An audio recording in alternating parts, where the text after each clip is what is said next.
I mean, that's how I envisioned it, because that's ultimately the only way to get an RD to care about inventory. I mean, outside of wanting to.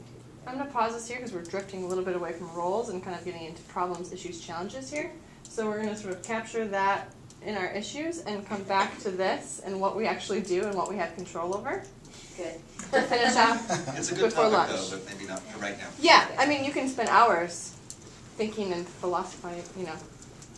So, Alright, so where were we? I think, Coordinate. yeah, coordinate. So I say coordinate with P&L and accounting on training practices and sending a consistent message. Yeah, I have all of that. Throw it up. I have SNAP. I have coordinate with the Lawson team on inventory policy matters. Coordinate with the accounting team on inventory policy matters. Coordinate with OFOG on inventory policy matters, and then coordinate with Those people. I keep forgetting learning and performance on supply chain capacity building.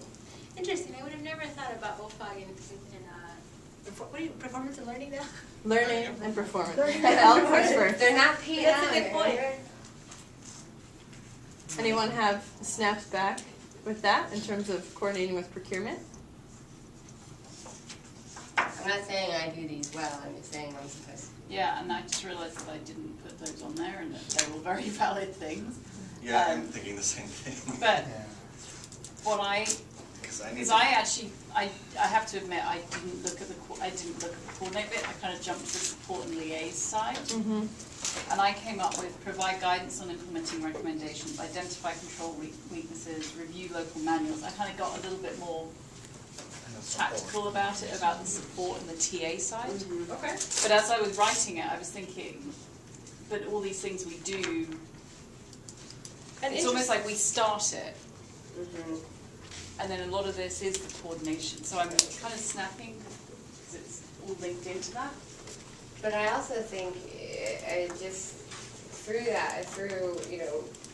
last minute writing these cards, it identifies a big gap where we've had silos before, I felt like I was alone in inventory. We're really, Lawson works in inventory, OFOG works in inventory. You guys didn't exist, so you don't count. You count now. But I was neglecting those relationships. There's nothing formal about those relationships, I guess. Yeah, so, very informal. Yeah, I go to like Lily and Marley because I know them. I know that they exist and will answer my questions. Well, and we go to you because we know you know Lawson. Right. And I ran into Chris and who was it? He works for Kim. Carson, hey, have you met Chris? He's struggling with this report. Do you mind meeting him? Like, haphazardly. And that's how I got to meet Chris. And I was like, well, I met Chris because he walked into my office and said, hey, I keep hearing your name. I'm Chris. And I was like, great, who are you? It's true. See, and the thing that gets to me is, and this is partly where my team is.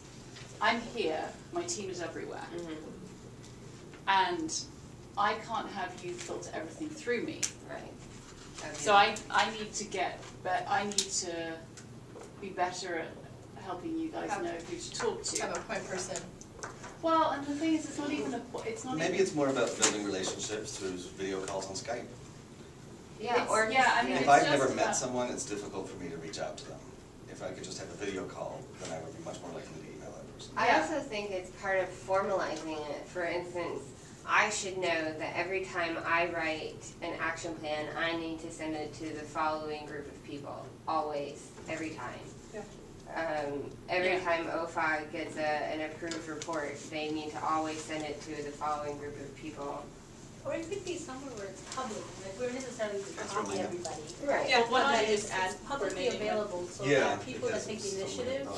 But I also think notify it. I do like getting notified because we're all so busy. Sometimes you just need the little pop-up that says, hey, look at this. Even if we are saying, hey, go to this Kix page, at least you get the notification that something's new.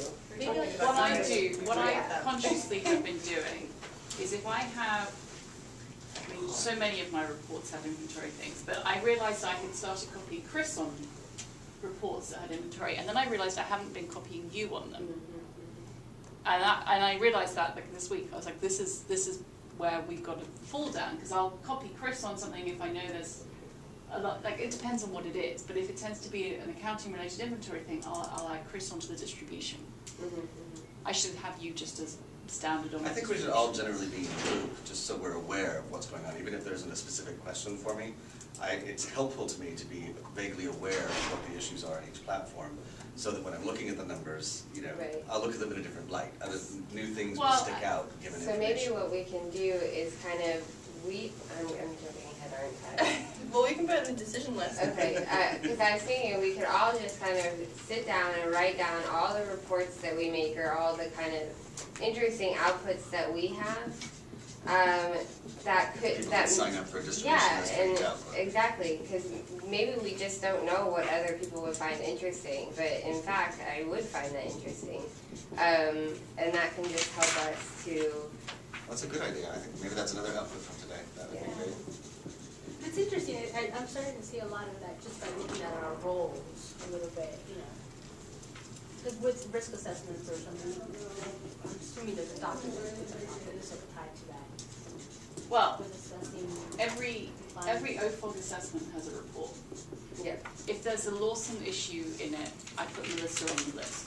I have to, I mean, I try not to put a huge number of people on every single thing, so, because I don't want to scare the platforms. If I have 500 people from Washington on the list, then they start to question who it's from. So I want to be able to say, there's a Lawson issue, it has Melissa. Now, whether Melissa then looks at it and passes it on to someone, that's another question. But if I know, if I just say, okay, I have an inventory issue, I'm going to make sure Sarah's on it and Chris is on it, I would ask that you then, you know, and if it's a Lawson Live Country, it's the, I mean, I need that, if I have that list of who it should be, then I can just send that to my team. That's one of the things that's my challenge, is trying to make sure they know who to copy and everything. Nice, okay, so we've got that captured, let's keep going. Let me just, for that coordinate, I just had the open lines of communication amongst the different departments. Okay. So that people are aware of the different roles and, So you're sort of talking about this general stuff that we see, Yeah. so maybe just in here. So here, support and technical assistance is where all of my time gets usurped, so I'm gonna. Sarah, hold on.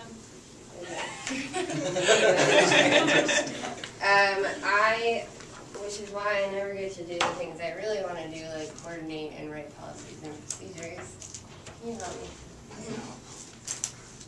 I write procurement and supply management plans and/or all procurement and supply management